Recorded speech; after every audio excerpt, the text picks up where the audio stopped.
All right, it's up to you. All right. Peace and blessings, everybody. Hope everybody's day is going well. Thank everybody for jumping on. And for those who will be watching the recorded version later, thank you for your participation in the Be Ready program. Very excited about tonight's session.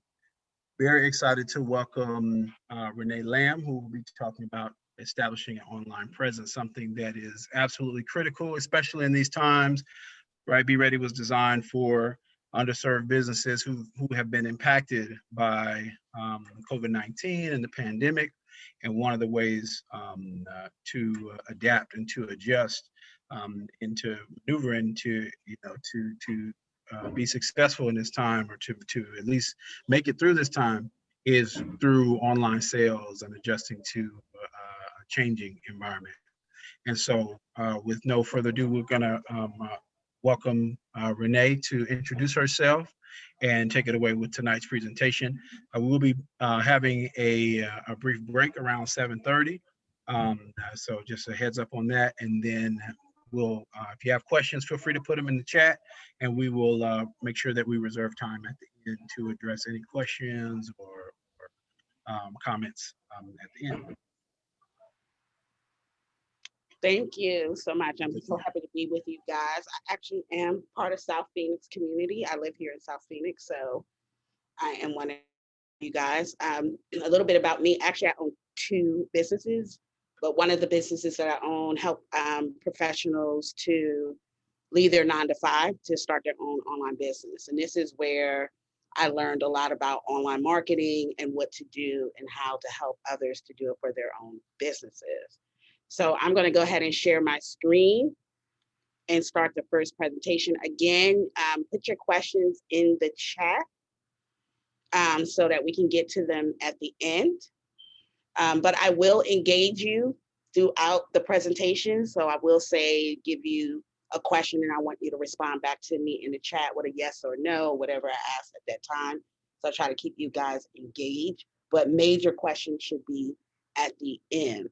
Also, you should stick to the end because I have workbooks inclusive with 2 of the presentations. So if you want the workbooks, you got to stay till the end.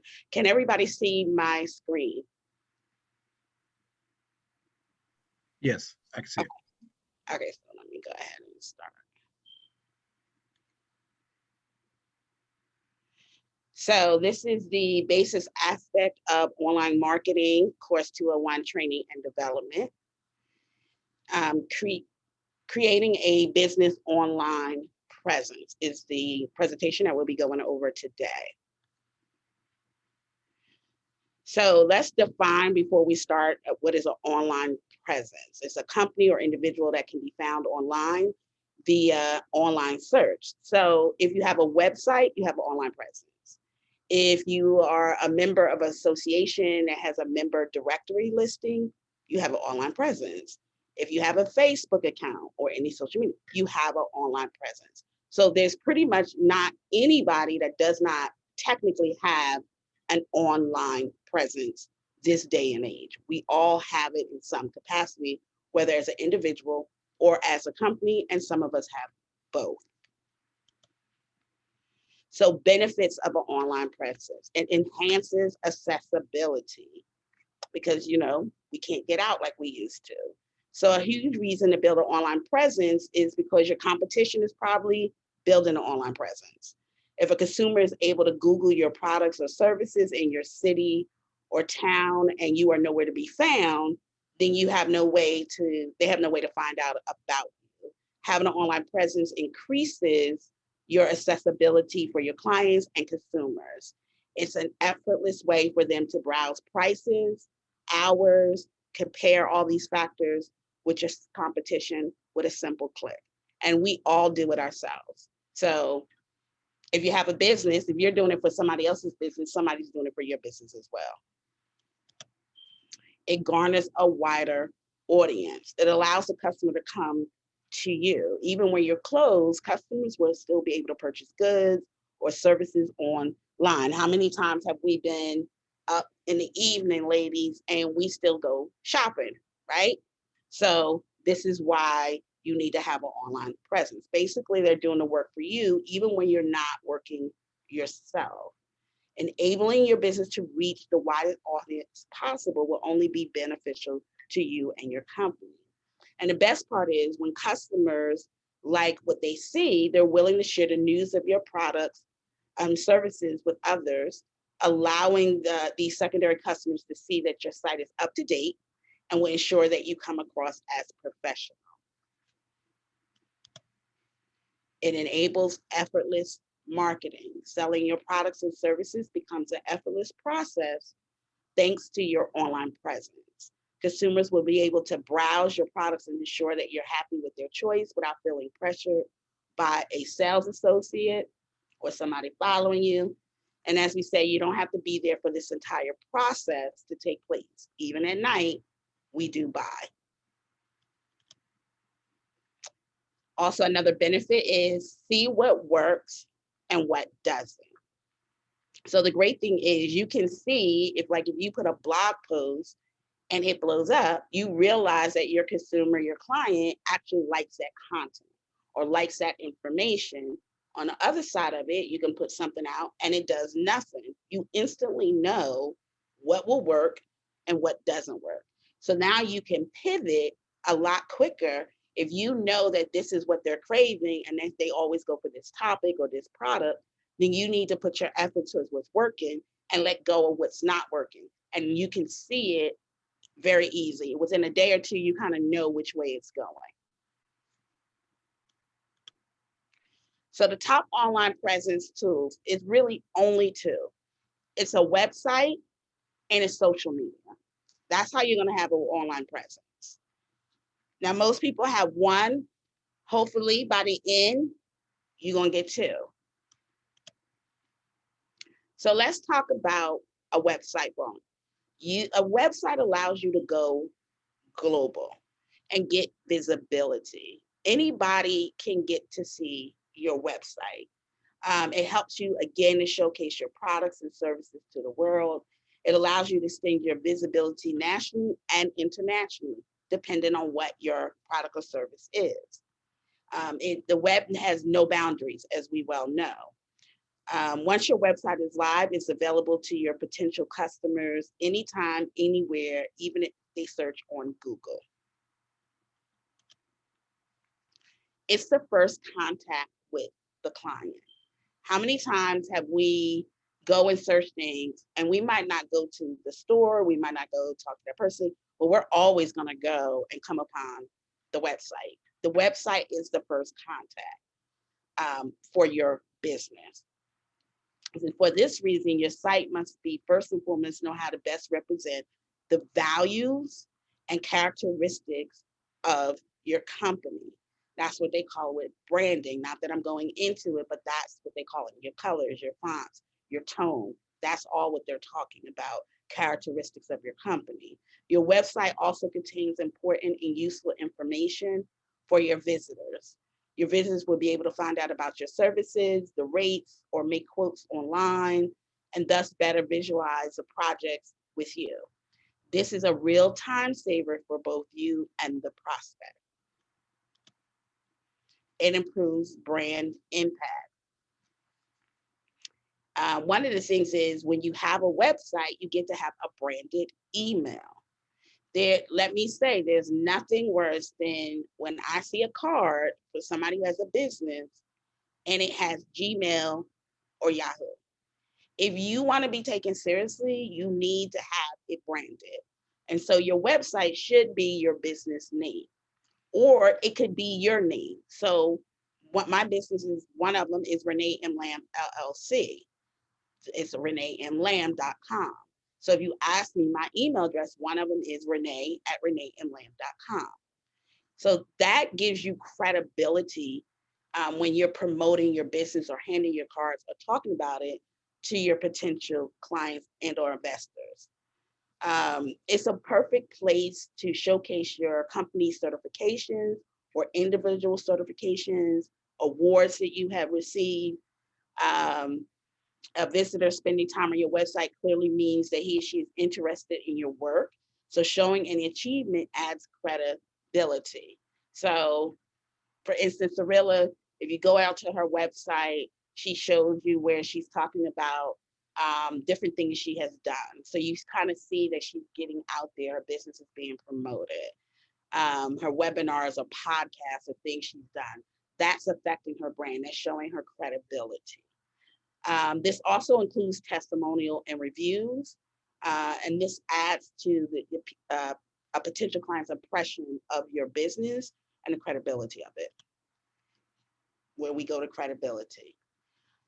Just like in the old days, if you had, most people will look for a brick and mortar, a store, and that kind of showed you was in business. Nowadays, most businesses are started online, and credibility is the website. If you do not have a website, you have absolutely no credibility. Now, most people are not going to tell you, but I will. They're not going to take you seriously. They're going to stick your card somewhere and they're going to move on about their business. What are the two things, and put in the chat, when someone comes to you and talks about a business, what are the top two things that you ask for? And I can't see it, so somebody maybe can go in the chat and tell me, because I'm sharing. What are the top two things that you ask when somebody says, oh, I have a business? What are the top two things you ask about? So I'm not hearing anything. So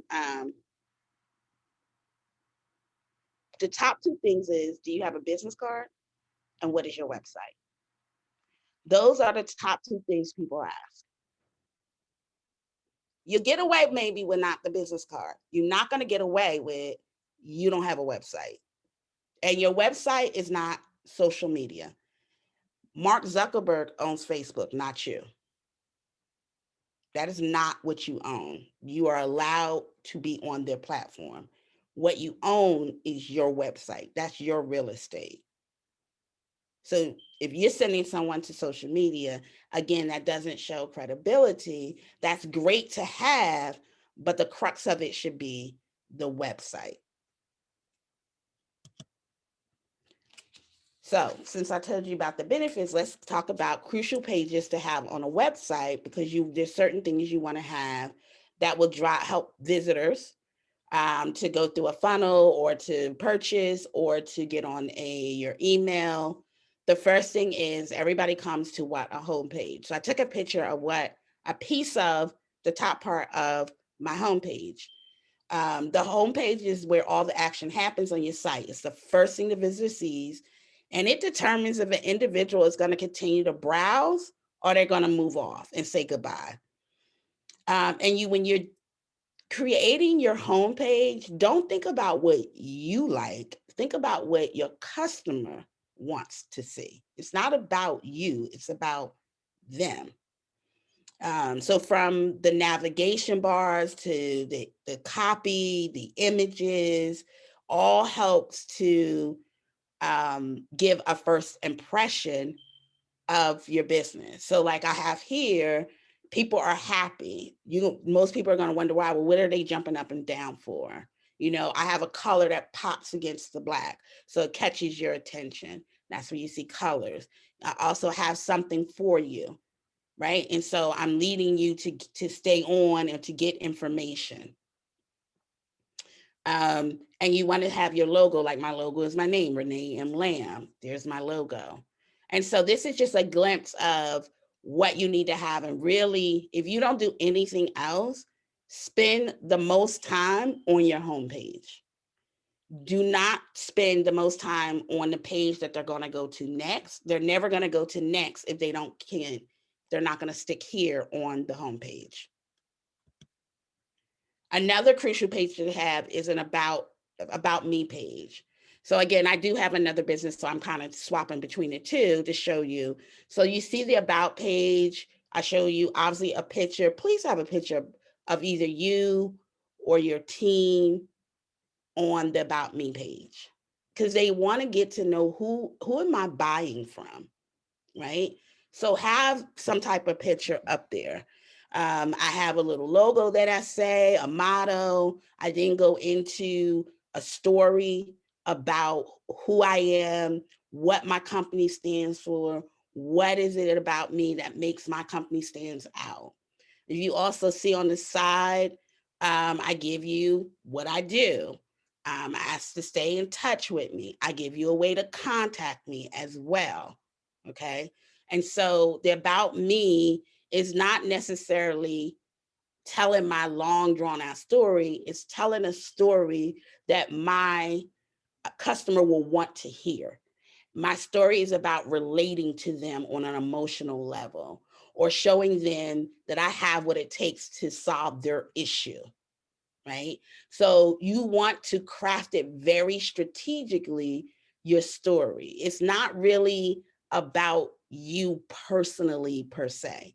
No, unless your childhood has something to do with what you're selling, you don't need to put that down. I only talk about what it is that they will want to know, and I craft it into a story. And I'm letting them know I get it, I understand, and I'm here to solve your problems. Another one is testimonials. Testimonials is the bedrock. You want to get testimonials. Now, you don't necessarily have to have a page by itself. You can have a page by itself if you have enough testimonials. If you have a couple, a handful, you can put it on your homepage. But you do want to start to move to the point that you get to have it where it's on page. And one of the things that you want on there, of course, is the person's name, um, what their testimonial is, what they said about your service, your interaction with your company, what problem has it solved, why did they do what they do.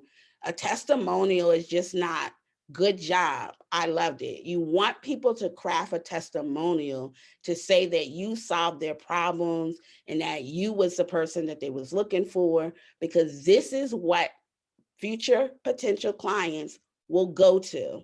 They will be more apt to give you a chance because they saw a testimonial as opposed to they may be just talking to you, because a testimonial is from someone else, not you, and this person has done something that they potentially want to do. So if you haven't already, you definitely want to start getting testimonials. That is very important. It takes a while. So if you don't have it now, don't beat yourself up, but put it on your radar to start getting it. It takes a while for you to start to get in motion and getting testimonials over time, but it will happen. Another crucial page to have is the contact me. You always want them to be able to get to you in whatever way works best for you. Is a contact me page. And so in there, you say, hey, if you need information, this is the way to contact me. For this one, I prefer that they call me. I give them my email. Some people like to email. I give them my phone number. Here's my address. And I also have a form to capture information that they can send to me and I can read it over. So you definitely always want to have a form of some sort on your contact me page, especially if you want to ask specific questions. So it helps you to answer them in the right way or steer them to the best thing that you have to offer them based upon their needs. Also put in a way in which they can directly contact you that you will respond to. So if you're really not an email person, kind of put it down and put the way you want to get the information. More put that towards the top as well. Another one is a blog page. Content is king. You want to have content. Content is nothing but a blog post, right? You want to have a page for your blog. You want to have a picture, your title, a captivating picture, your title on there, and then of course the content comes into the blog post. You want to, your blog post is to answer questions for your potential client. Again, I will always say it's not about what you want to talk about, it's what they need to talk about. right? The things that interest them. What are the questions that they would have around your service or your product? A great way to answer that is through a blog page where you're doing blog posts. You're answering objections, right? You're answering things about them. So for this one, it's self-sabotage. Why do we do it? Well, my client, potential client, is a professional. And so they're probably thinking, I can't be a business owner. I'm so used to this 9 to 5 check. So they will probably sabotage their way to not do something, even though they really want to do it, they'll self-sabotage. So I'm dealing with an issue that that potential client would have, and I'm telling them how to get over it. This is great because I don't need to talk about it anymore. I can just direct them to, here, did you read that blog post? If you having issues with that, go ahead and read that. I touched upon it and I give you information on how to handle that. I don't need to talk about it. And that's great because you do have objections. And the great way to get over it is write content about how to get over the objection. That's less time you need to deal with that objection. That's how you think. Another thing is frequently asked questions. You can have that on your website. That's not a crucial page, but that's where you can also pull information on a blog post. Like, what should I write about? Well, what are people frequently asking you? Right? Besides the obvious, how much something costs, there's certain things over time you would hear people ask you over and over and over again. Well, that is something you need to write about so that you can knock that objection out, right? Or what is it, how do you need your client to show up to you? What is it that they need in order to work with you? Well, that's something you can write about. You see, there's different things that you're strategically using your blog to work for you where you don't have to answer all this information. Another one, of course, is your product and service page. You know, what are you offering? People want to know, what can you do? So on my other business, I do notary services. I do loan signings. So it's quick to say, this is what I do. These are the services that I offer you. You need to have something out there of what you're offering, and it needs to be very clear. They don't need to search to find it because nobody's searching. They're going to go right off your page and go right over to someone else. So you need to make it crisp, clear, not long-winded. This is what I offer. You can see right here, you know exactly what I'm offering you. Now, you can make the decision right then and there. Do I need a notary? Yes or no? No? Okay, I can move on. Do I need something with this loan signing? No? Okay, I can move on. This is what she's offering. Okay, that's not what I need. I move on. Don't bury it in like these long sales pages. They're great to have, but just put real quick, I have this, this. And then they need to make the decision of whether they're going to need your services or not. So I do have some bonus pages. All websites must have privacy policies. You need to have a privacy policy on there because it talks about how you handle their information on your website and how you collect their personal information. Okay. Terms and conditions is another page you need to have. Um, and terms and condition outlines and set forth your rules and requirements for people who use your website or mobile, right? You state, this is how you need to behave when you're on my website, or I will block you, right? That's pretty much terms and conditions. Another one that people overlook, but it's such a gem that you can turn it around to your to make it work for you, right? Page not found. That, and next thing you see 404, page not found. We all had that happen to us. We all ran into them on a website. Don't allow just 404, you found the wrong page, and that be the end of it. Because what are you going to do? You're going to be frustrated. One, you couldn't find what you wanted, and they're not helping you to get to where you need to go. So you're like, I'm out of here. I'm not used to dealing with this company. Well, you should make a customized 404 page not found. right? And you still say, hey, what you've been looking for is not here anymore, but let me direct you to this blog post, this blog post, this blog post. Or, you might find this interesting. I'm having a sale. Here's a coupon. You want to join my newsletter? That is much different because you're still capturing them and saying, I'm sorry you couldn't find it, but I do have this. Maybe you look over here. And you also want it to look as if it's part of your website and not just this page out of nowhere, right? So you would have the page and you would have like your navigation bar up top, just like any other page. And so what you're doing is saying, yeah, that didn't work, but I'm still going to keep you onto this website, right? So you want to do a customized page not found. Now, with these specific pages, they're only if you click at the bottom, usually you find them in the top two, privacy policy, terms and conditions, in your footer of your website, right? And so that's the only way they'll ever get to see it. Like it's not a page that everybody just gets to flip through. Only if they click on it, but it's still important for you to have.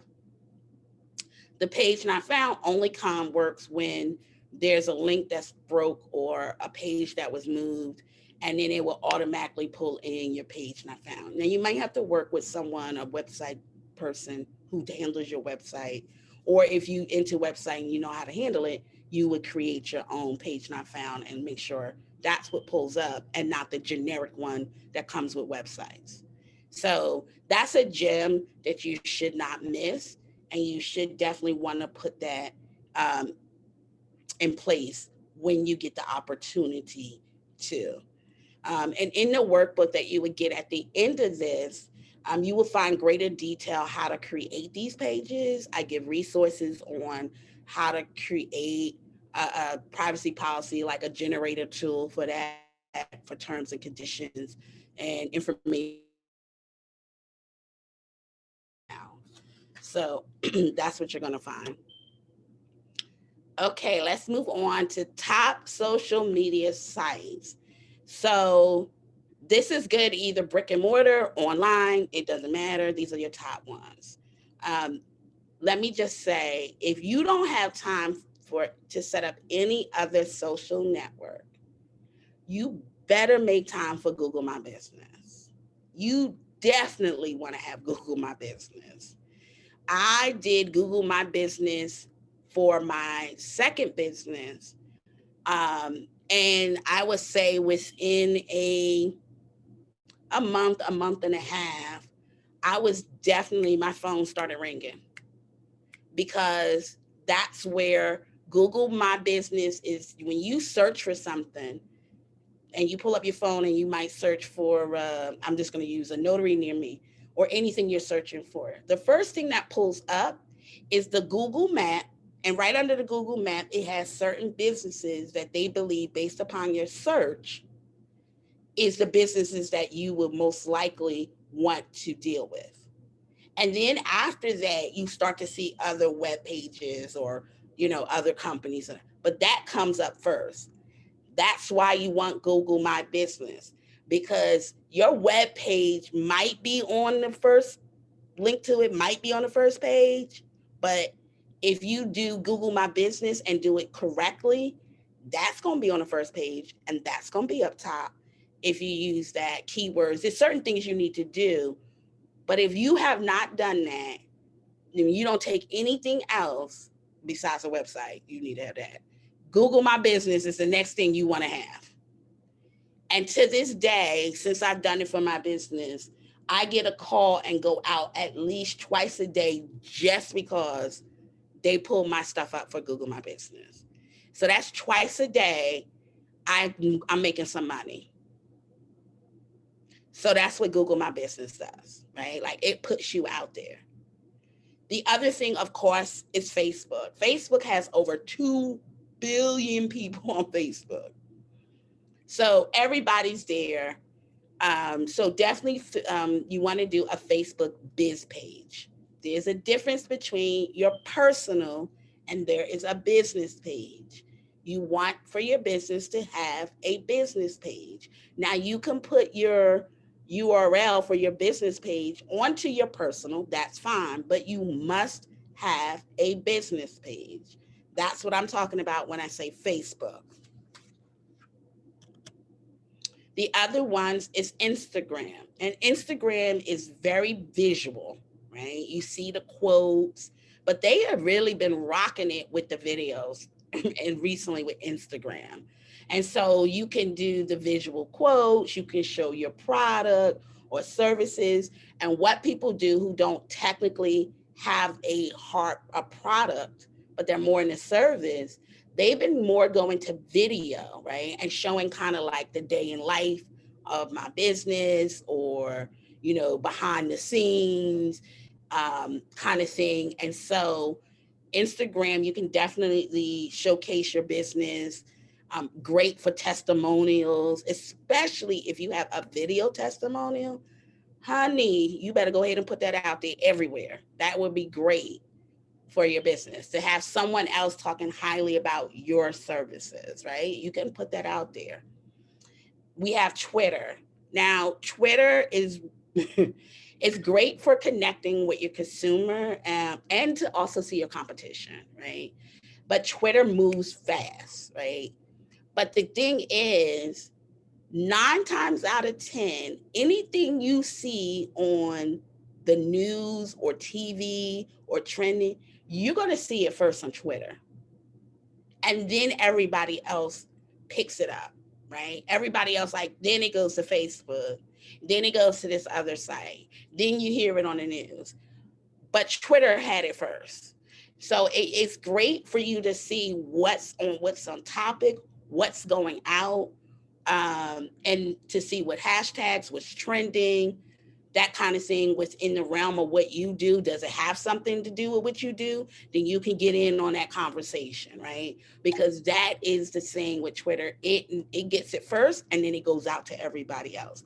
So if you can get onto something and it's specific about your business before everybody else jumps on the bandwagon, that's great for your business. Last but not least, there's Pinterest.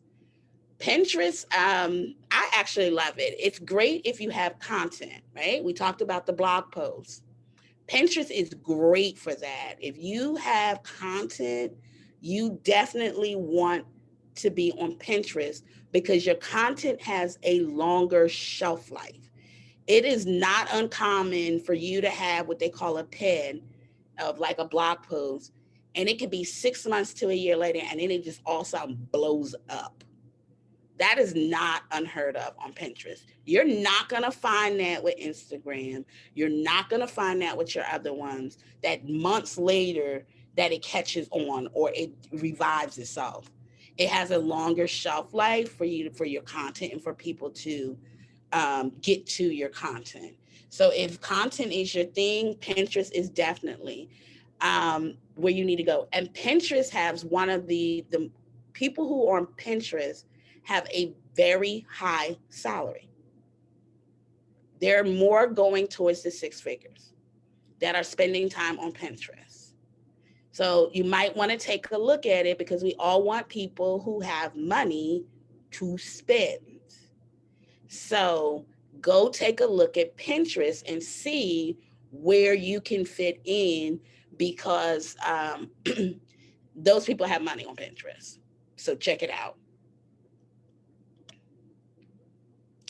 Okay, optimization for social media sites.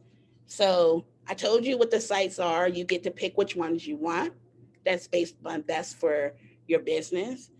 Bonus tip is if you're like, I don't know, Renee, where should I go? Check your competition. See where they're at, right? If they're on Twitter, you're on Twitter. If they're on Facebook, you're on Facebook. If they're on Instagram, you on Instagram, right?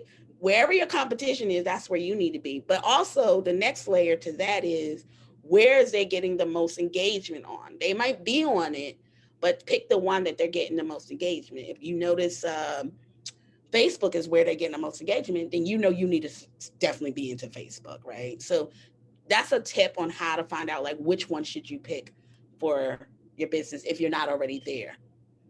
So now that you have it, there's optimization, and you want to optimize it so that it captures the people that you're looking for. And there's certain things, and you want the algorithm to push your business out in the timelines as much, or refer your business out as much as possible. So you have to optimize. The first thing is your profile photo has to be consistent.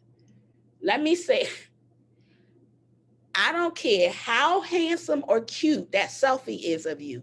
Do not put that as your profile photo. I know you was cute. I know you handsome, but that is so unprofessional. Please do not put pictures of you sitting in your nice car. Again, unprofessional. And you might be cute and the car might be fly, but that's not what you need for your business.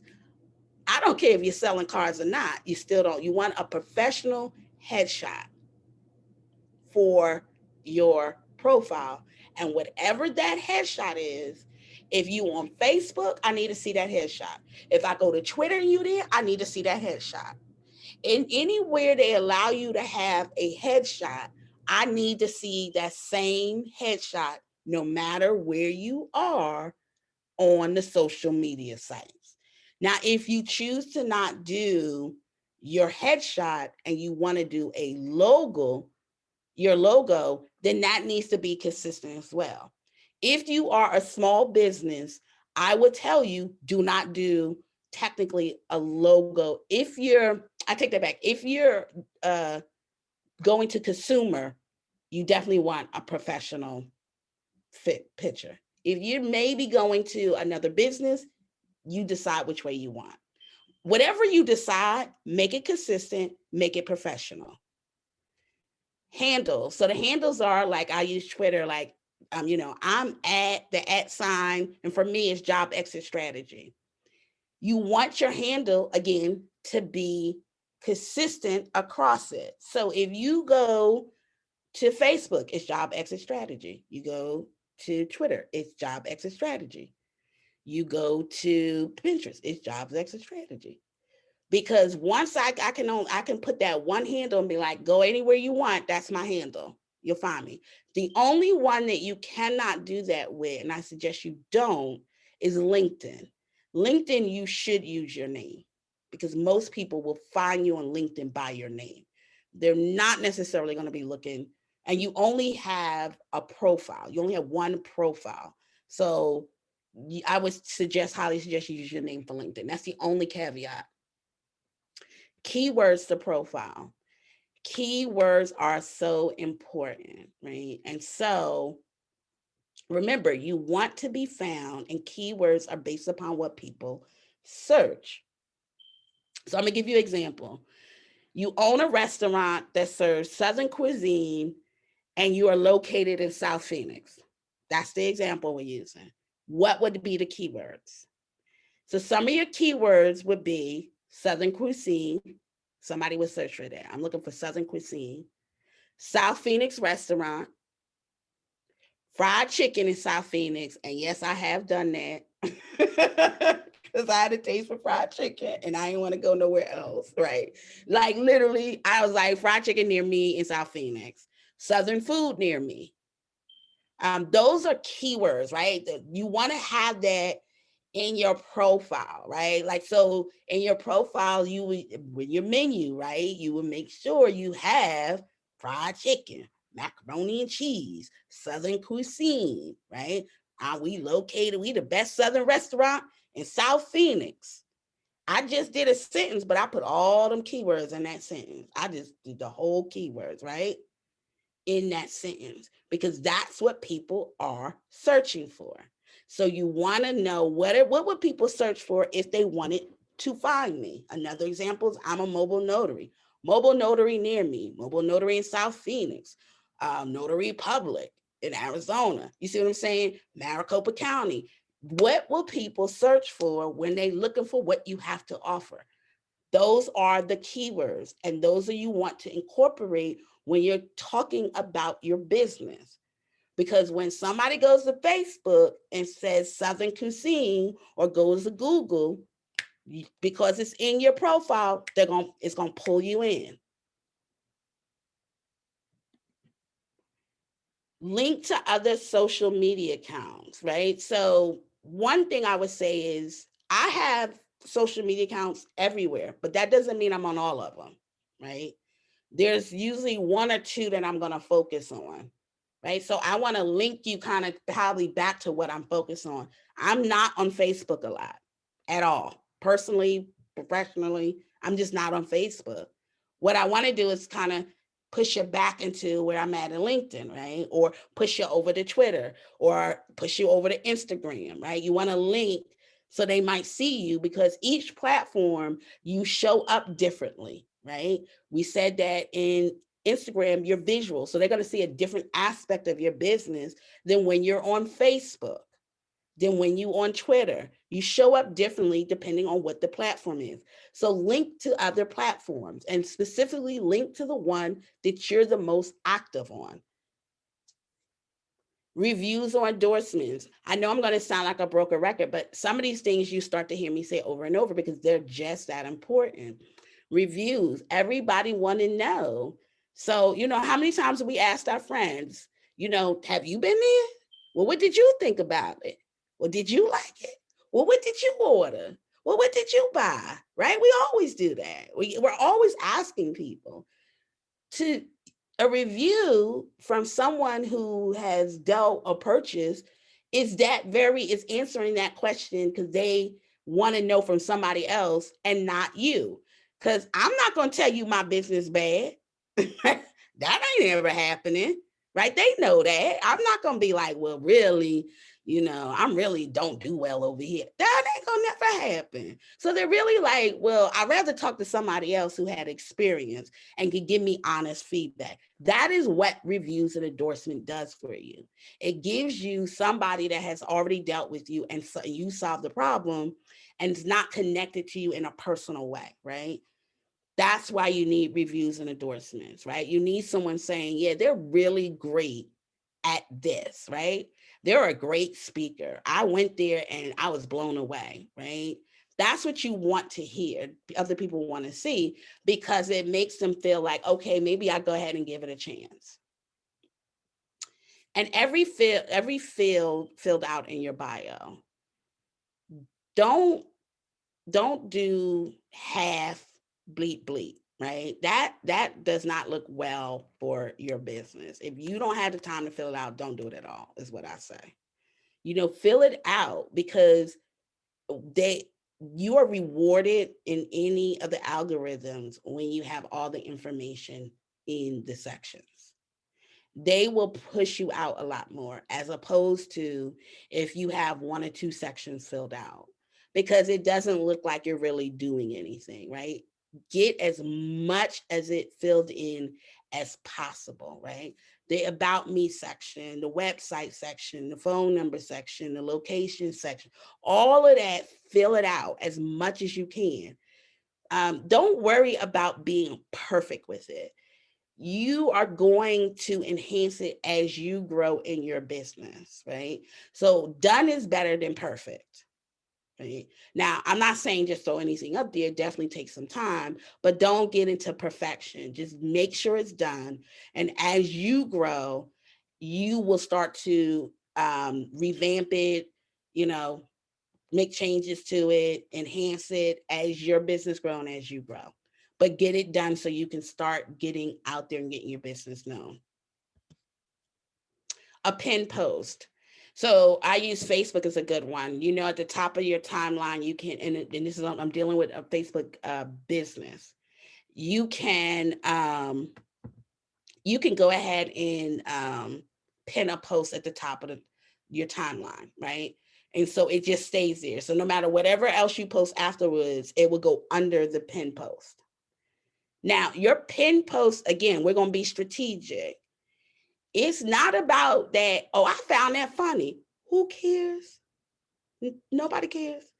Your pin post should be something that answers the question that your client wants to know. It is something about your company that they might want to know. Like you might write something about, for example, I have something, what is a loan signing agent, right? That's who I am in my other business. And so I'm educating people on This is what I am. This is what I do. So you would know if you need me or not, right? Whatever you would think that would add value to your client to answer a question or to talk about your company or to showcase your team, that's the pin post. You're always thinking about your potential client and how you can answer their questions. That is the purpose of it in everything that you're doing, because you're trying to knock as many objections down. So if you kind of have to get on a call, you don't have that much talking to do, right? If you need to go see them, you don't have that much talking to do because you have answered a lot of their questions. Correct image size. There is nothing worse than to see a chopped up picture on a post and half of the picture's gone, half of the wording is gone. You don't know what they're trying to talk about. And let's be honest, that looks ghetto. And that's not the professional image you want. It is an easy Google search to go and look up what is the size, the correct image size for a post for each of the social media sites that you want to be on. Each ones are different. Make sure you look it up and make sure you get it correct. Them better than they are. You got 1 week to reproduce all 5. Okay. Get And writers, I'm a team of talking right now. writers. Okay. Y'all write them out, get them recorded. Okay. Sorry about that. Okay. And last but not least, links When the that men say links that work.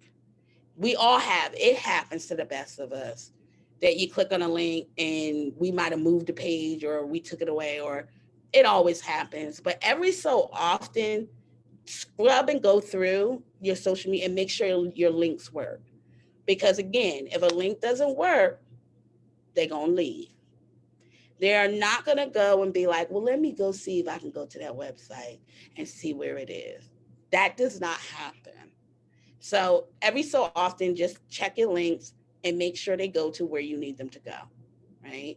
And that they're not broken. Oh, I hit the right thing. A branded cover photo. So that's the top part. That's prime real estate up there, right? Everybody sees it. Do not waste it. You should be promoting something in that space. I don't care if it's sign up for my newsletter. I have a coupon. I'm giving away I'm doing a contest. Come get a webinar. You need to be promoting something on that prime real estate because that's the first thing people see when they come to a social media site. Don't waste that prime real estate. A link to your website. You not trying for them to stay on that social media, but you don't own Instagram, Facebook, LinkedIn, Twitter. We don't own it. You trying to pull them out to what you own, your website, because they should be getting more information on your website than your social media. It shouldn't be the other way around. So you always want to have a link to your website. That also says you're a legit business, right? Nothing says it more than a website. A lot of people overlook this, but your location is sometimes really good, right? Because people might look for things near them. And so for me, when I'm business, I always put zip codes or I put I'm in Phoenix, I'm in South Phoenix, I'm in this neighborhood or whatever. Depending on what your business is, your location could be very, very important again when people are searching for things. So if you at minimum, put your city and state. If you don't want to put your address, I totally understand that. I'm actually a very extreme private person, so I don't like that. But one business I have to. But at least put your city and your state. And here's a bonus. Untag yourself from bad photos. You do not, if you went out with your people and you ain't looking too swift, don't let that picture show up. Untag yourself because people are nosy. They're going to look and you need to be professional. So scrub through some stuff, untag some stuff if you know that photo is not putting you in a good light. Because people look. All right, we are at the end of this presentation. And so I'm going to stop sharing so I can see some chat. This is where you would, any questions you might have for me.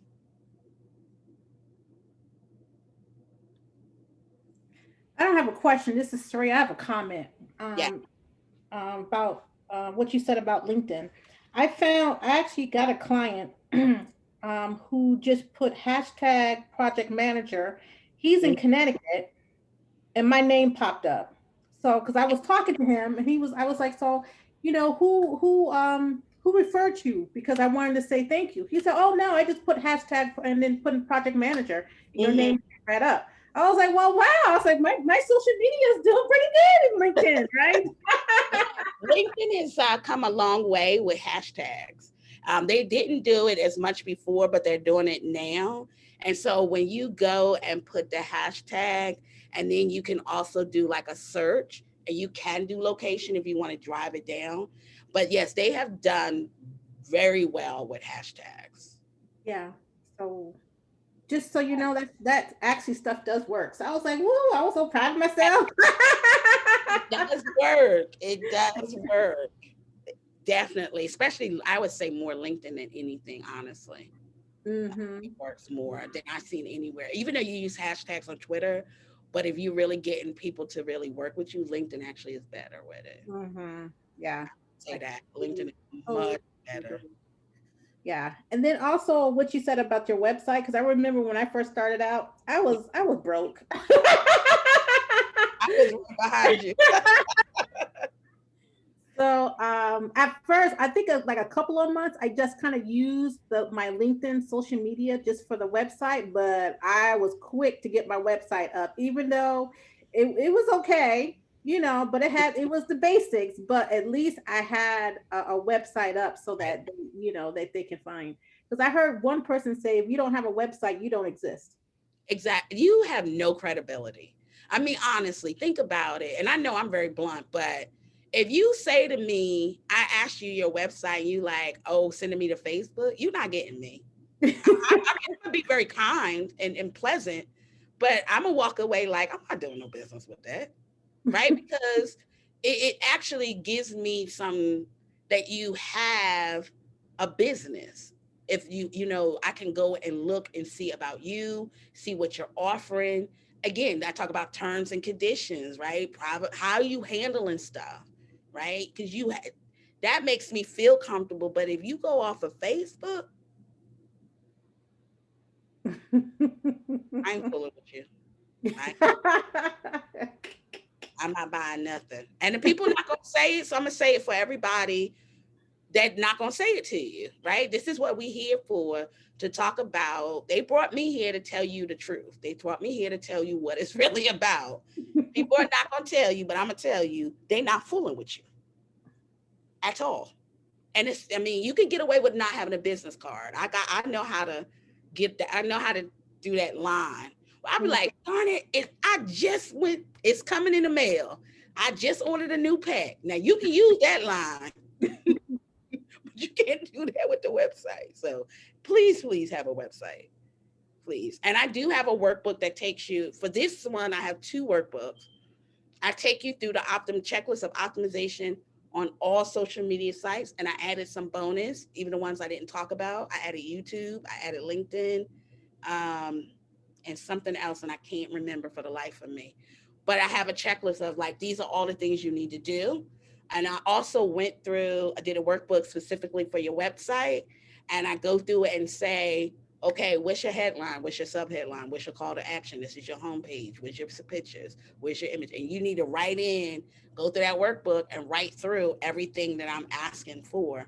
So then when you go to put it up there, you have succinct of what your stuff is, and you're not all over the map. So those are the two workbooks, okay, that I have for you. I have a question regarding the best way to leverage Twitter. How much engagement is necessary? And what are some content management tools that you recommend? Okay, so this is from Brother James. So Twitter, how much engagement is necessary? Twitter, you have to tweet a lot. a lot, which is probably why I'm not really using it, because I'm just can't be on it much. Like there's people that are tweeting at minimum an hour a day, right? Like they're just constantly tweeting.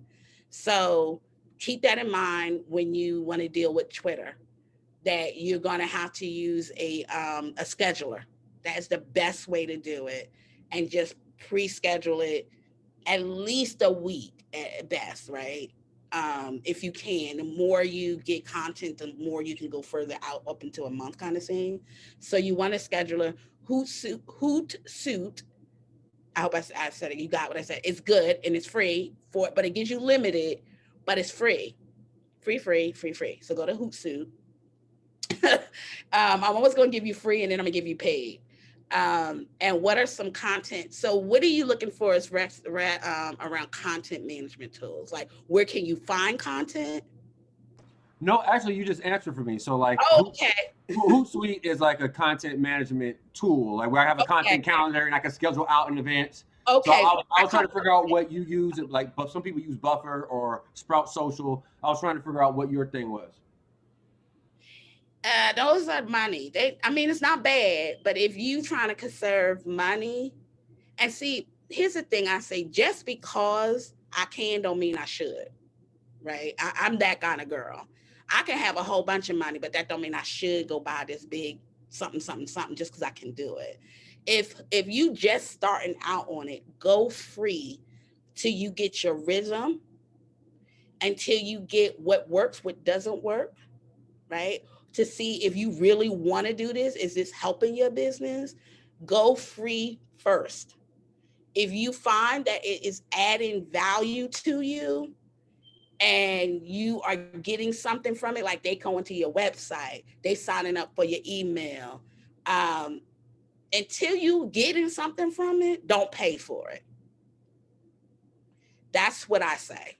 Now, some people, and I've done all the mistakes. I jumped out there, big Willie, and was paying, but I wasn't getting any benefit from it. And I had to chop it back off and say, why am I paying? Because everybody else is doing it, right? So like the Joneses, but I didn't know what I was doing. I was a hot mess. So be a hot mess for free. And then when you got your stuff together, go pay and do all that other stuff you can do. Or you can just pay more for Hootsuite. But that one works. And you can do up to 3 social media accounts for free on Hootsuite. So pick your top 3 and use that. I have any other questions? Jackie, you look like you have a question, Jackie. Oh, I'm sorry. Go ahead. I was just going to ask. Oh, go ahead, Cirilla. No, go ahead. Go ahead. I was going to ask if you could put the title of that in the chat, the Hootsuite. Gotcha. Just want to make sure I'm looking it up right. Thank you. You are so very welcome. I have another question. Maybe my Jersey accent got in the way. Go ahead, Jacqueline. Something? Did she have something? I'm making you have something. No. You know you got a question. Stop being. James has a question. Okay, go ahead, James. Yeah. So my question is, can you speak a little bit about video marketing, about the importance of YouTube versus Vimeo? You jump in front to the next. The next presentation is about video. So you jumping. So the next one is video. So hold that thought. We're gonna go into the next one. After we take a break, I'm coming back about creating video content. Okay, I have a question before you leave. I'm not leaving. Not before you leave, but before we take a little break. Okay. So you know that certain businesses do B2B, B2C. Mm-hmm. So which ones would you recommend if you're a B2B for social media, and which one would you recommend if you're a B2C? It really doesn't. It really doesn't make a difference. It's how you utilize it. But there are some that's better than others. Like, so LinkedIn is definitely more B2B. If you are definitely going after a business, by far get on LinkedIn. The rest of them, actually, Twitter can be B2B as well, believe it or not. Twitter is business to business, because there are a lot of businesses out there. So that's another one, actually, if you wanted, that's the second one for B2B. I think the rest of them, I would more say is B2C. So like your Instagram, your Pinterest, your Facebook is definitely, I would say Facebook is definitely B2C, definitely by far B2C. Okay. All right. Thank you for asking questions. I appreciate that. Cool. But I think we should go ahead and do our 10-minute break. Okay. We'll be back at 10:43. I'm sorry. Did I say 10? I'm sorry. I meant 7:43. Like, is that a bad Woo! We're gonna be here all night. I'll be asleep at 10:43. I'll be asleep. So 7:43, we'll be back, and then we'll get on the second half. I said 10:43. I don't know where my mind was. All right. See you guys in 10 minutes.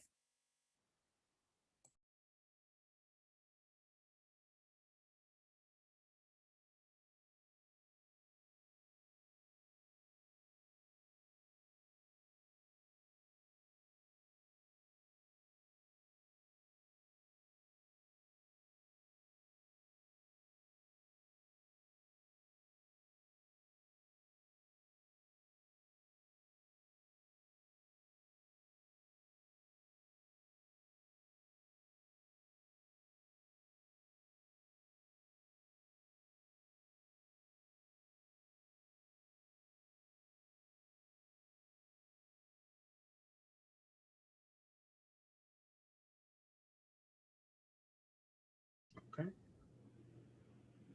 Not sure if everybody is back, but we're going to go ahead and get started again. I hope everybody has enjoyed the first half of the sessions. Very, very important and useful information being shared. One of my favorite aspects was the Hootsuite. I wasn't aware of that, so I'm signing up as we speak right now. So thank you for sharing that, Renee. And My pleasure. yeah, of course, of course. So once again, we're going to get started. And if you have questions, feel free to continue to add them to the chat, and let's continue to have a great and powerful discussion. All right. Okay. So we're in a home stretch. So stick with me. I'm going to go ahead and share my screen again.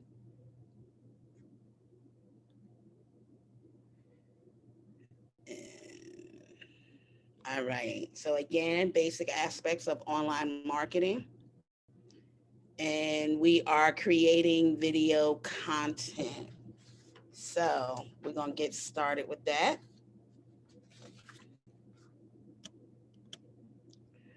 So why your business need video content? To promote your business.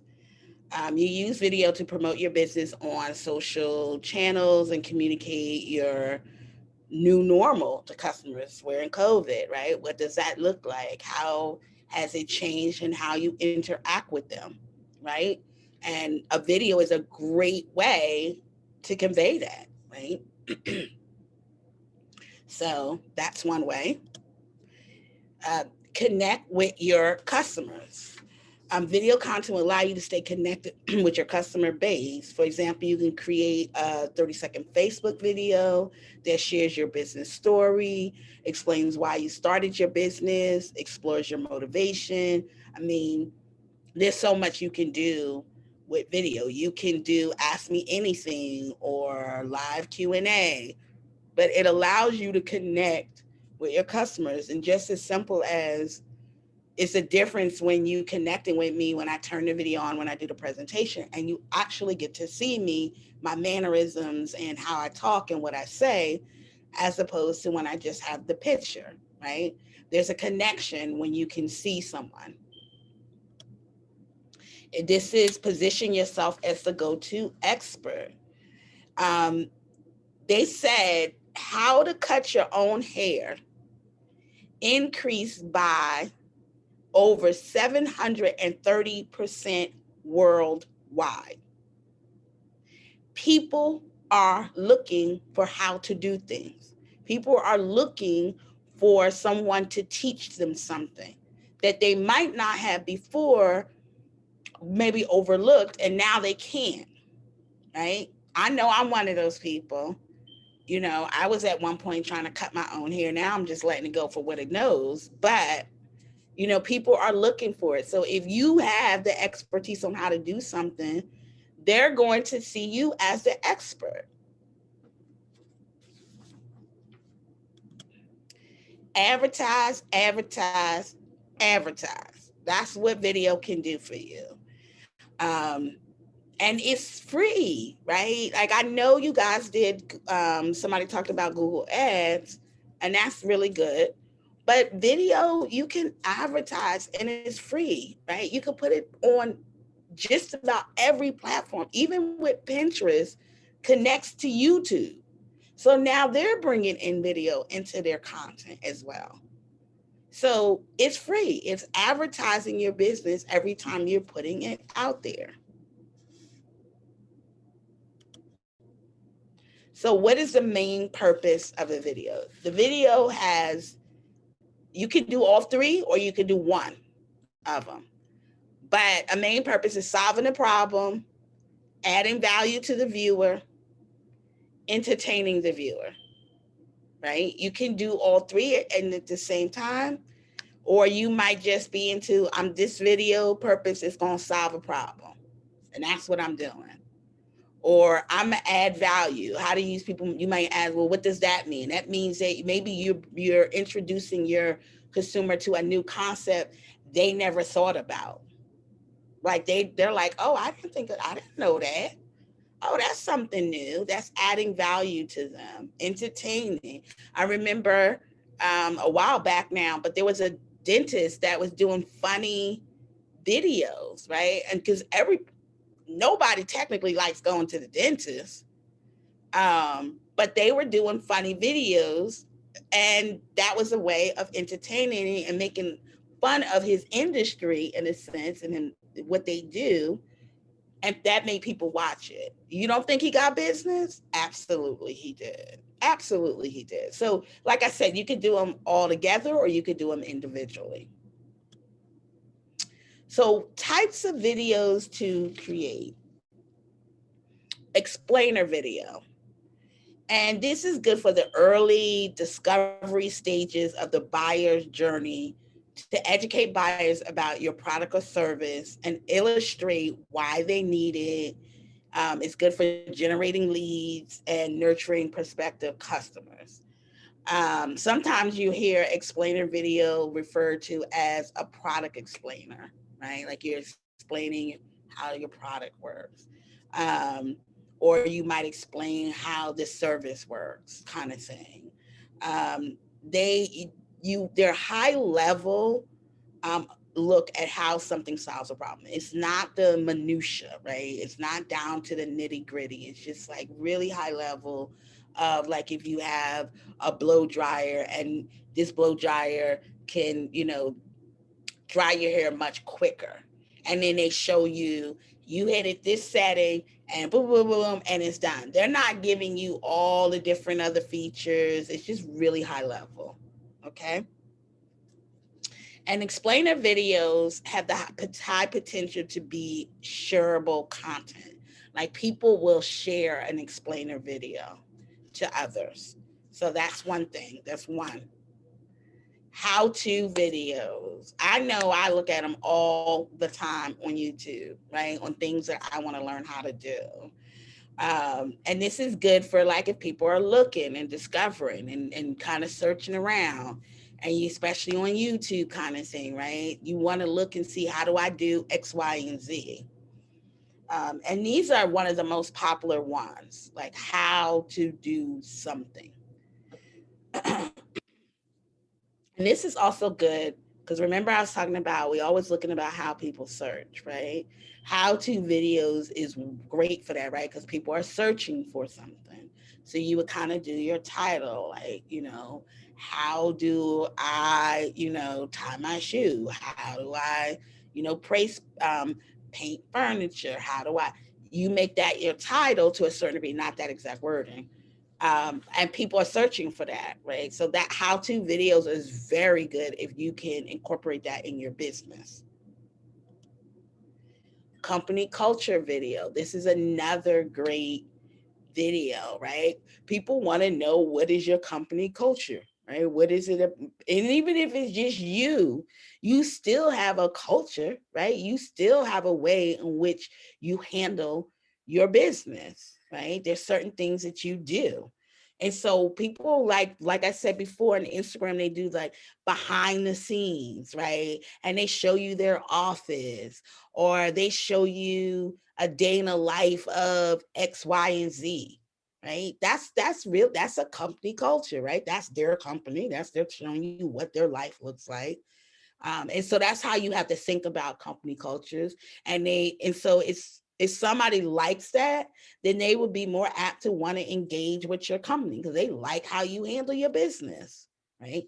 That's what a company culture is. So those are really like the top 3 type of videos a small business or any business should have. There are many others, but I picked the top 3, right? You want a video to explain what you do, right? What's your service? What's your product? You want a video on how to do it. How are you solving problems? How-to videos. Again, that's very searchable. And just to let them get to know you. People, as a small business, they're not buying the logo.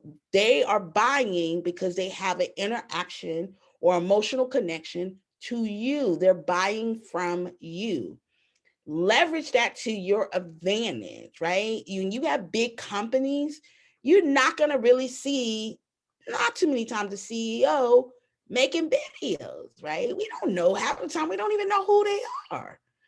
But as a small business, they know you, and that's who they buying from, right? They're going to buy from you. So show your company, show what you're about, what's your mission? What do you stand for? Why do you do what you do? What does it look like how to do what you do, right? The behind the scenes. And for people I do video, believe it or not, but I don't like video. I'm very, very private. I don't want you in my business. I have boundaries, and even I can do some aspect of it. So I'm the type of person, you're never going to see video in my house. That's just a no-go for me. But I do go outside. I go to my backyard and I do the video, right? So you still can do it. I've done it in my car. So there's ways, if you're private or you're like, I don't want to know my business. There's ways you could, I would say, go outside and do your video for a company culture. If you just like, I don't want them in my house, which I totally respect, go to your backyard and do something out there. So there's ways to get around it. But I think these are ones that you should have. You don't have to jump and do them all at once, little by little by little. And eventually you're going to get to them.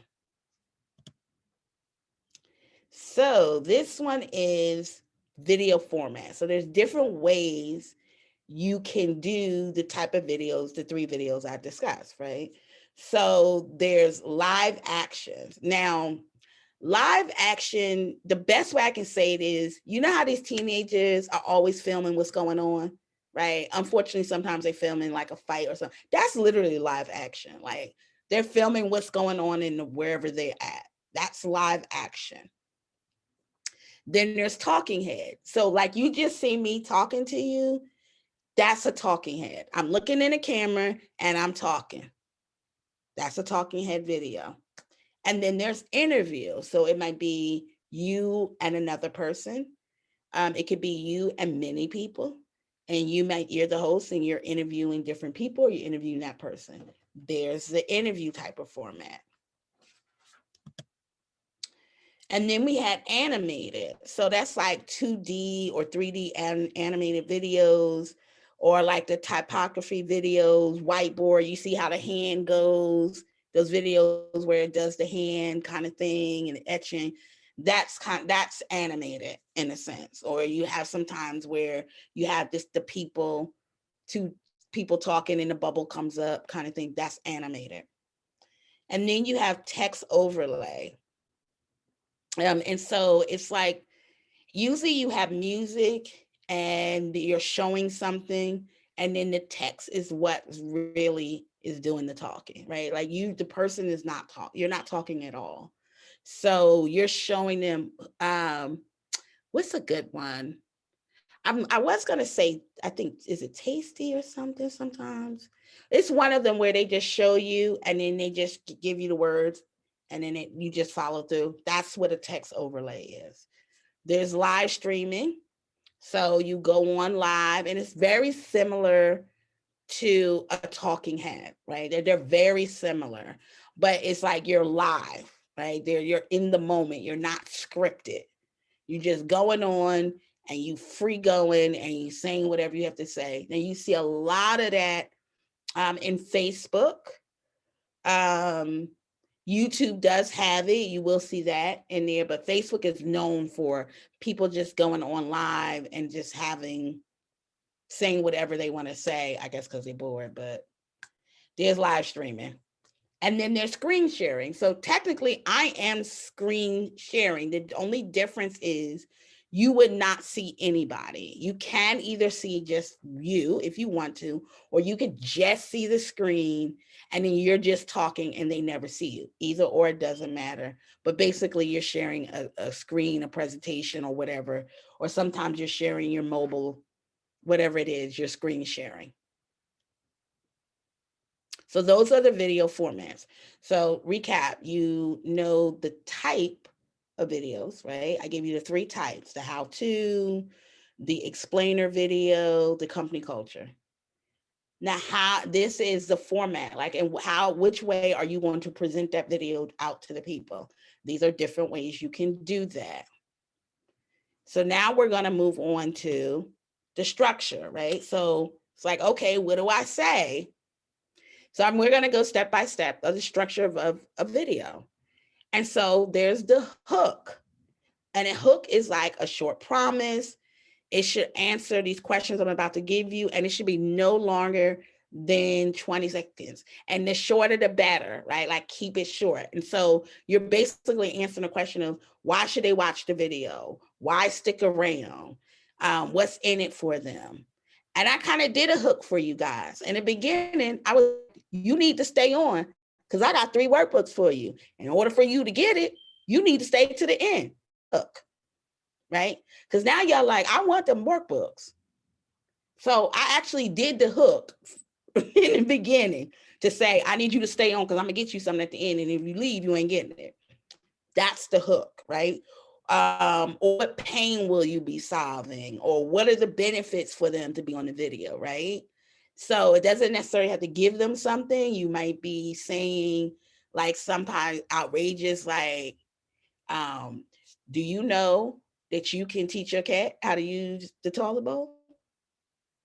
You need to stay on. Let me show you how to do that. Now, if you got a cat, you might be like, well, I don't know. You know, that you can, that's the hook. Like, did you know? Or you gonna get something at the end? Or that kind of thing, like hooking them in. So then there you on the hook, and now you're introducing.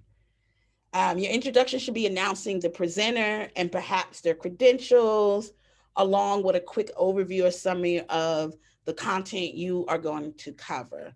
And so it could be like, hi, my name is Renee Lamb, and welcome. I am the host of the Notary Tribe. This is the place and where you get all the information about notary. You get educational training, you get great interviews from experts from around the notary industry. Today, we're going to be talking about X, Y, and Z.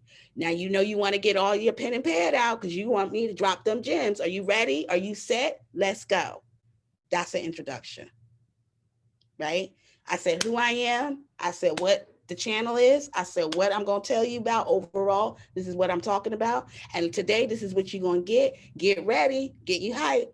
That's your introduction. Boom, boom, boom, boom, right? Do not get long-winded in your introduction. Nobody, they want to get the content, right? You just setting them up. And then you go to the content. And what's next? Content, right? So for content, deliver, right? Tell them what you said in the hook. If you told them you was going to show them how the cat can use the toilet, well, darn it, show them how the cat can use the toilet, right? Don't tell them about the breed of cats, how you like cats, how many cats you had. Nobody cares about that. That's not what you said. Give them what they're asking for, if this is what you're saying. Now, with video, keep it short. You don't want to go over, unless you have, if it's something that's lengthy, by all means. I've had some that went 10 minutes. I had some that goes 20. It depends on what I'm talking about. But if you're new and you haven't been doing video, keep it tight. So you don't want to do no more than maybe 3, max is 5 points, right? Point 1, point 2, point 3, point 4, point 5. If you new, stick to 3, point 1, point 2, point 3, right? Bullet point, boom, boom, boom, boom. This is my content. These are my bullet points that I'm gonna talk about. Hit it, get out, right? But deliver, give them the information. Don't give them fluff and be like, Anine, you gotta suck. Don't do that. Give them the information, right? Whatever you say you're gonna give them. So then after that, there's the bonus kind of offer, right? And bonuses are things that will help your view on the next step of the journey. Again, always over deliver. A bonus could be an action plan, a template, additional tints, give them the wow factor. So again, right? So I'm like, hey, I'm teaching you this. You asking me questions on the spot, and I'm still going to give you 3 workbooks, right? That's not what you expected, right? That you're going to get a workbook that you can work through this and get it done, right? I over delivered on I could have just came and said, here you go, ask the questions, I'm out. But that's over delivering, right? Give them something that gets them to the next step, right? Is there a lead magnet you have? Is it a blog post that you wrote that goes in greater detail than what you said? Like I just talked about point number 1, and you need to go head on over and go to expert because I go in greater detail in this blog post. It doesn't always have to be you really selling technically, and I wouldn't suggest you do that. But give them something of value on what you want to happen. If you're a restaurant, give them a coupon, right? Give them something that's going to work, but don't go broke over it. You don't do that. And then it's the call to action, right? Again, keep it tight. Keep the call to action tight. Do not give 50 million calls to action. Don't be like, go ahead and sign up on my email list. Oh, go ahead and subscribe. Well, go ahead and go do this over here and go and make sure you do this. Nobody's doing that. Nobody. Why? What is it that you want them to do next, and do it, right? And when you're starting out, believe it or not, you already gave them the bonus and offer. The call to action really should be subscribe, like my page, because you want to build your audience. If you don't have a big audience already, you want to build it up. That's your call to action. Until you start seeing some numbers up there, 5, 6, 7, 8, like you getting and going in that range, now you can go to the next step of asking for something different. But if you're just starting out, go ahead and comment below. Go ahead and share. Go ahead and subscribe. Pick something like that. Because again, you want to grow your audience when you're just starting. And again, in a sense, a model, right? Like after this, what did I want you to do? Put the comments in there. Put a question in the comments. Wait to the end. Put a comment. So I already kind of did it, even though I'm not doing video in that regard. It's so ingrained in how I do, I automatically will do it, right? Like put your comment in there. Or have a question. Let me see what you're saying. Now, if you already have been doing this and you have numbers, you have good growth and people are following you, then you can be like, go ahead and opt into my email, or here's a freebie of some sort. You know, you can do that. That could be your call to action.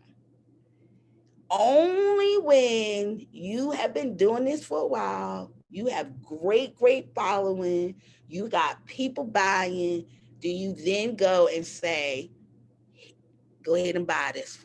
Go ahead and buy X, Y, and Z. You gotta grow with it.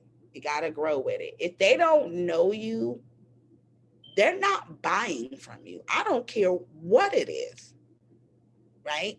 Because my thing is, I don't care if it's $1. I work for that dollar. I'm not really trying to give it to you if I don't know you. So it's a small ask. As you grow, you go to the bigger ask. As you grow, you go to the huge ask. And that is the sale.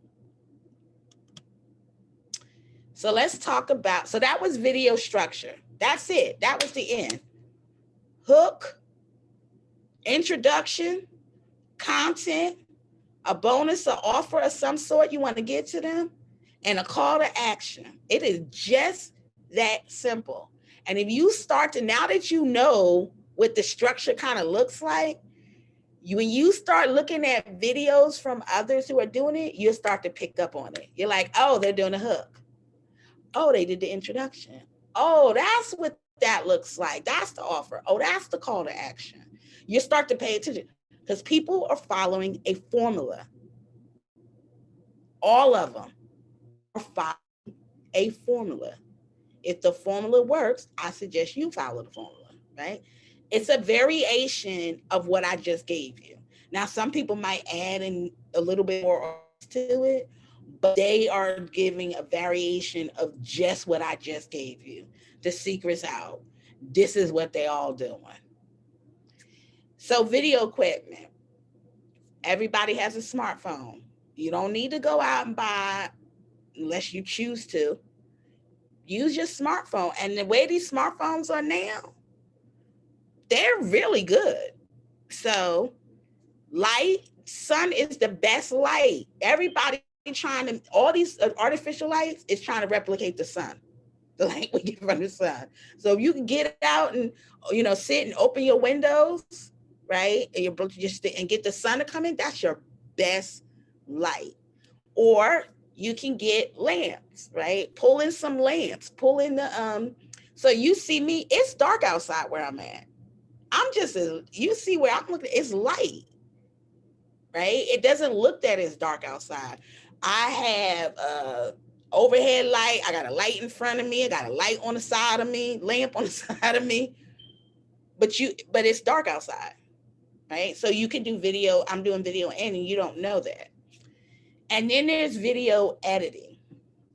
And so you're going to make some mistakes, or you're going to, you know, there's some things you're going to do that you need to edit it and cut some stuff out, or you went over something. And I will, after this, I will put it into the chat. So, but some of the top free video editing software are iMovie, that's for Mac. OpenShot is for Mac or PC. Avidemix Mix, I haven't used this one. I'm gonna put it in. I don't think I'm saying it right. That's for both Mac or PC. And then there's VSDC, and that's Windows only. So I have a Mac. I tend to use iMovie, and it works for me. It's better. That's my preference, is to use a Mac. But if you have a PC, there are things that you can use. And again, I'll put this in the chat. I'm gonna push this over here so I know to do that. So that's your video equipment. Start with this, right? Add as your company is bringing in more revenue, then you can add to your equipment. Until that happens, use what you have. Everybody has lamps. Everybody most likely has an overhead light. Everybody can sit near a window and open the blinds and let the sun come in. Everybody has a smartphone. right? My mom has a smartphone. Why? I don't know, but even she has one, right? Like everybody has a smartphone, and there's free video, and there's no excuse why you can't get started to do it. No excuse. And everything I told you, you did not have to spend not one dime to get started. So, your assignment, I need you to create a video. Go ahead and create. You could create out of the top 3 if you want to do a how-to, if you want to do whatever type you want to do. Doesn't matter to me. Pick out your format. If you want to do live or do an interview, whatever your format is, we went through it, and put it on your social network, put it on Facebook, put it on LinkedIn, Instagram, whatever you want. Facebook is the easiest one to put on. So I would say put it on Facebook. And even if you do it on your personal, that's fine if you don't have a business page yet. And it doesn't have to be long, right?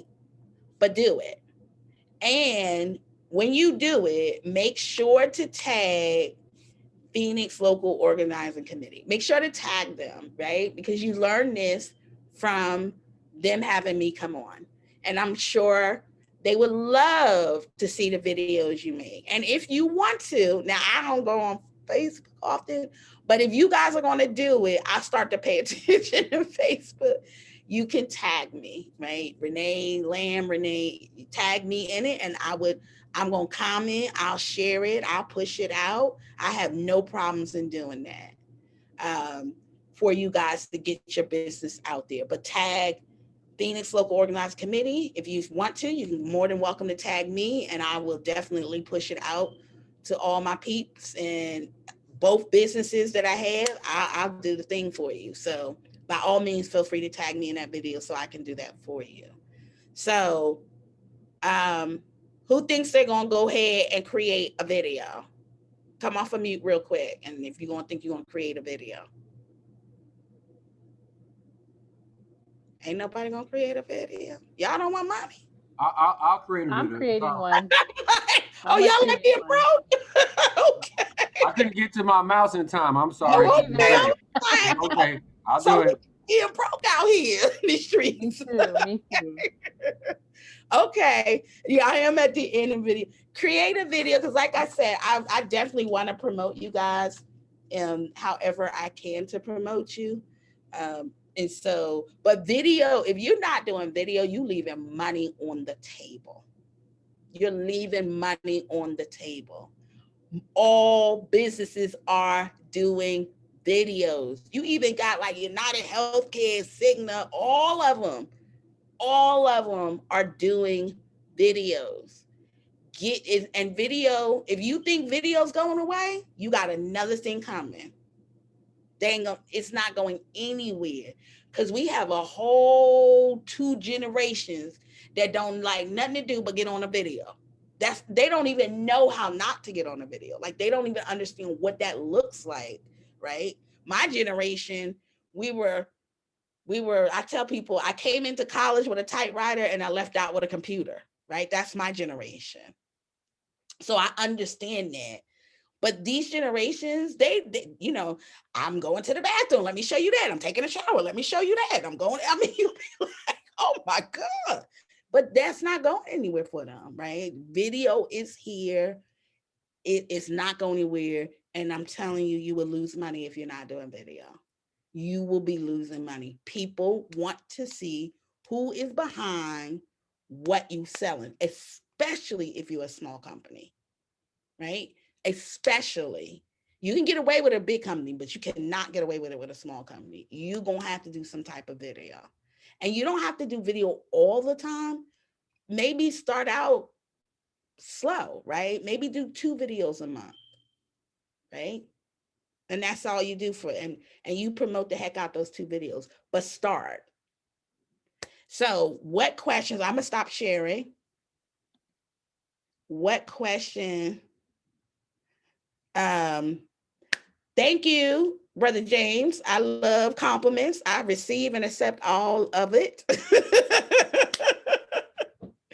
But what questions do you have around Video.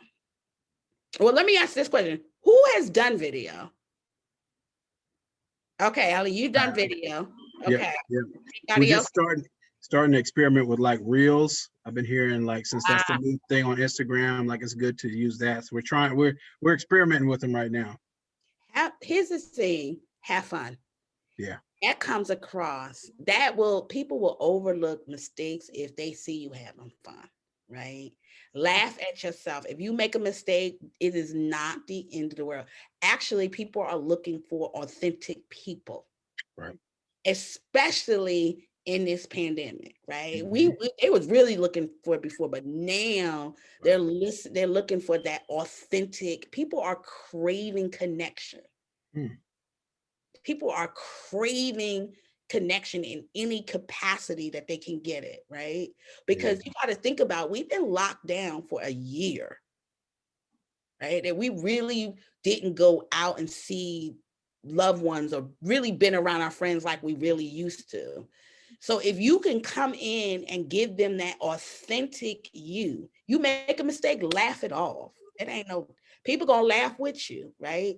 Don't make it the end of the world, but show who you really are to a certain degree, because that's what people are looking for. The only thing that I do keep off of video, and every now and then I can cuss like a sailor. That I don't do, right? Like I don't do that. Now you get me around my people, that's a different story. But so I share that because some people want to put it all out, and I'm like, don't put it all out. There's some things of yourself that's not appropriate, right? Like I'm just not gonna go on and be like, that's just not cool, right? I also say the thing to be careful about, unless it aligns to your business, or if it is who you are, it is who you are. I will talk about, to a certain degree, about my Lord and Savior to a certain degree. Even it's like, the Lord was good to me today. Like I will say something like that, but I don't go into further depth than that, right? Like I don't do all of that, because that can be a lightning rod for you. So just kind of be careful with that piece of it. I've actually had someone email me to tell me off because I didn't even realize I said, God was good to me. Like I didn't even know I said it. I just said it in a video or something I was talking about and went off. So, but she got on girl. She didn't know who was dealing with. She didn't know I do a sword. I'm in the army, so don't come here with that. I was shut that down real quick. But that's just to show that people have a visceral reaction. So be careful of that, unless it's specifically like some people promote themselves as Christian entrepreneurs, then yes, that's what they're going to talk about. But if that's not what you're talking about, don't be careful around that topic. But there's really, the more prepared you are in setting up your content and what you do, the less your nerves go down a lot more, right? So the thing is, be prepared. Like don't do off the cuff. Why I have a workbook for you. So I want you to start writing it out. What do you want to say? Right? What are you going to do? How are you going to do it? So that you're prepared. Even I definitely know how to do presentations. I still had notes just so I didn't miss it. And once I got in my rhythm, you can tell I was like, blah, blah, blah, blah, blah, blah, blah, blah, blah. But I still always kind of refer back to notes. I never not have notes. And I public speak. I'm always going to, just in case I need to get back on track, I still have notes. So those are tips that I would say if you're nervous about video. And the only thing I'm going to say is you're just going to have to do it, right? You're just, at some point, you're just going to have to do it. For my ladies, don't get hung up on my makeup, on my sisters. I used to put on the makeup and I had to get the hair right and I had to get that. I'm not saying go out and look like a bugaboo, but what I'm saying is what you're looking at, most people are not looking at, right? You looking like, dang, I had my eyebrows wasn't arched and nobody's looking at that. We are, but they're not, right? So as long as you look presentable, and remember, you only have to get presentable from the top up. Unless you moving around, top up is it, right? So that's all you worried about. You're not wearing, you don't have to do the full on thing at all, right? I'm notorious for wearing pajama pants, and I'm fly on the front, up top, and I got pajamas and slippers on, pants on. I'm notorious for that. So don't worry about that, ladies. Just go ahead, because what people want is information. And if you're the one giving the information, then that's what they're concerned about. So just get out there and do it. Okay. So Jacqueline, did you say you do a video? Aisha, did you say you was gonna do a video? Is she still, or did she drop off? I am gonna do a video, yes. Okay. Make sure you tag me. So I need to go. Let me make sure I give links now, because I did promise you. So my profile. Hold on. You can tell how much I stay in Facebook. I don't even know my own link to my profile. I don't stay in it too often, but I will start looking because you guys say you're going to do it. So you can add me as a friend. I will accept when I get back in there. But here's my link to my, so that's my personal. So you can tag me. It's Renee Lamb. Go ahead and tag me there. Brother Ali, can you put your, I know you want it on their business page. Can you go to your business page and get your at things, put it in here so they know where to tag you guys at? Because I want them to tag you. Tag them before you tag me. They definitely need to see the videos. But if you remember to tag me, but you want to tag them most definitely in the video. And let me get the links for, is this the document? Nope. I got too many stuff open. Nope. Aha, here we go.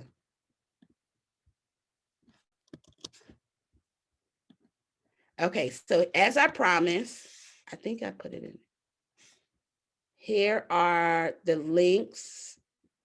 Each HTTP is a link to each workbook. So the first two is from the first presentation, and the last one I'm sorry. The first one is creating video content, it's this one. And the last two is for the first presentation. So those are workbooks that you can click on and then you can download and print. And it takes you through, it takes you a little bit, some of it takes you more than what I talked about. The video content takes you basically through what I talked about. So, but the other two takes you a lot more in depth, and I'm asking more things for you to input, but hopefully they would definitely help you with the information and you can use it over and over and over and over again. So does anybody have any more questions? Renee, I was going to ask a really quick question in regards to like, I don't know if it's the cross post is the right term, but now there's so many ways to post to multiple at the same time. Like I can post from Instagram and have it post to Facebook. I think you could post to TikTok and have it post to Instagram. Like, is there any advantage to doing it that way? Or is it better to, because the reason why I'm asking questions, because I've noticed when I post a video to Facebook, directly to Facebook, usually I'll have more engagement than I do if I post it to Instagram and then at the same time cross-post it to Facebook. Yeah, all of the platforms want you to natively put it onto their platform, right? Got it. Okay. They're very territorial, even though like Facebook, you own Instagram, so I don't even see the problem, but technically they're two different in a sense kind of how they run it, but they are very territorial. They always want that native kind of you giving me, like Facebook will shut you down if you come in with that YouTube. They're not hearing none of that. Right. Yeah, I don't even post YouTube links because it's like nobody even, I know they're not even showing people. No, they're not. They're not playing that at all. So it's like, if you're gonna do it, put it. I would rather you do a video and then upload it to Facebook, and so it seems like you're creating content for them. Thank you. I appreciate that. Any other questions? I have a question for either Ali or Cirilla. The links that Renee posted in the chat, can you guys link them to those of us who were on this evening? Yes. Yep. I saved them. I'll get them sent out. Okay, thank you. Yep.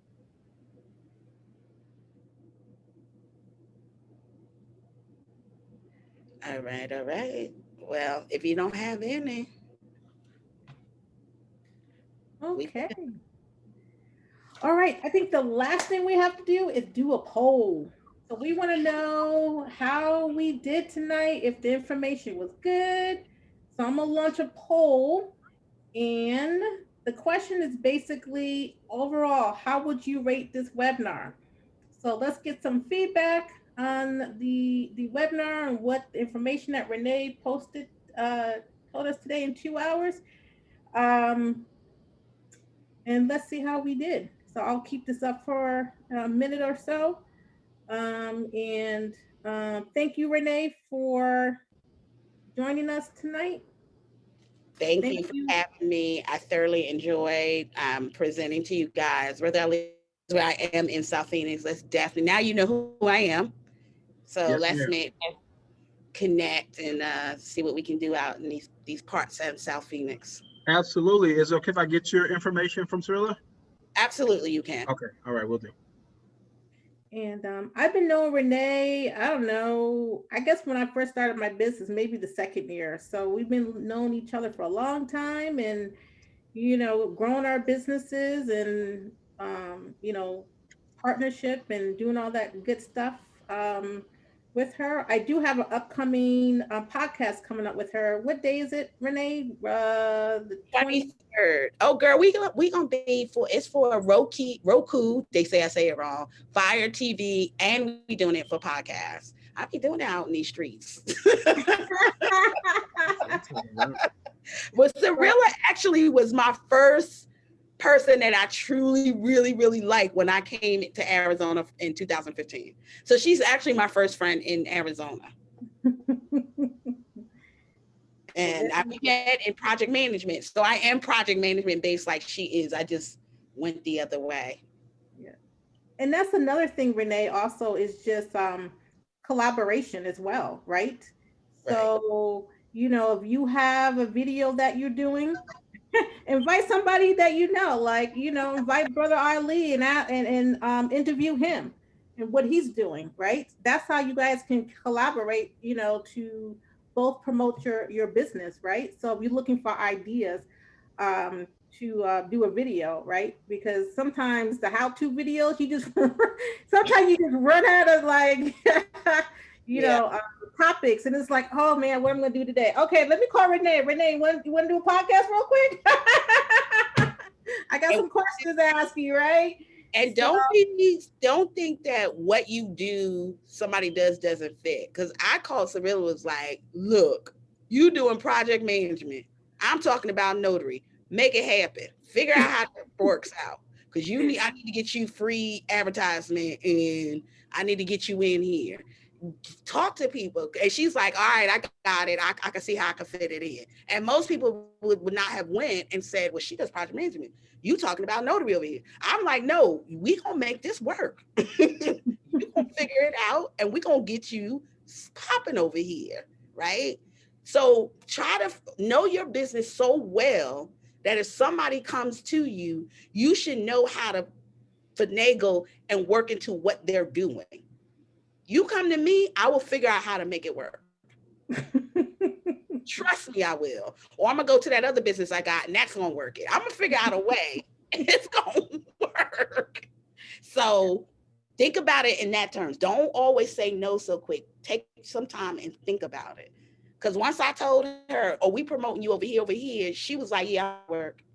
I was like, that's my girl. I know that's right. Yeah. So yeah, cross promotion is great. You Mm-hmm. know, even if you're not in the same industry, right?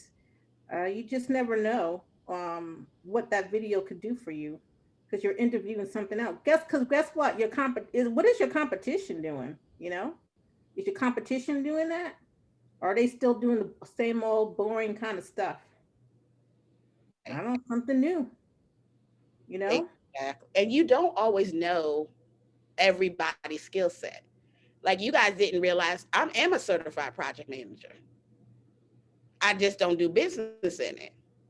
But that is a skill set that I have. So you don't really know until you ask what skill set they have or what they do. So ask. Cool. All right, I shut down the polling. Brother Ali, do you have any final thoughts for us before we close this session out? No, nothing here. Just thank you everybody for coming on, and thank you to Renee for everything that you shared. Okay. Thank you. Well, our next session is all about credit.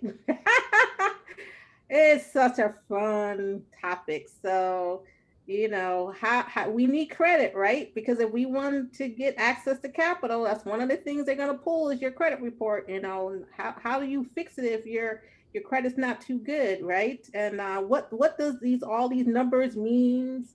What's some of the terminology? So we're going to learn that next week.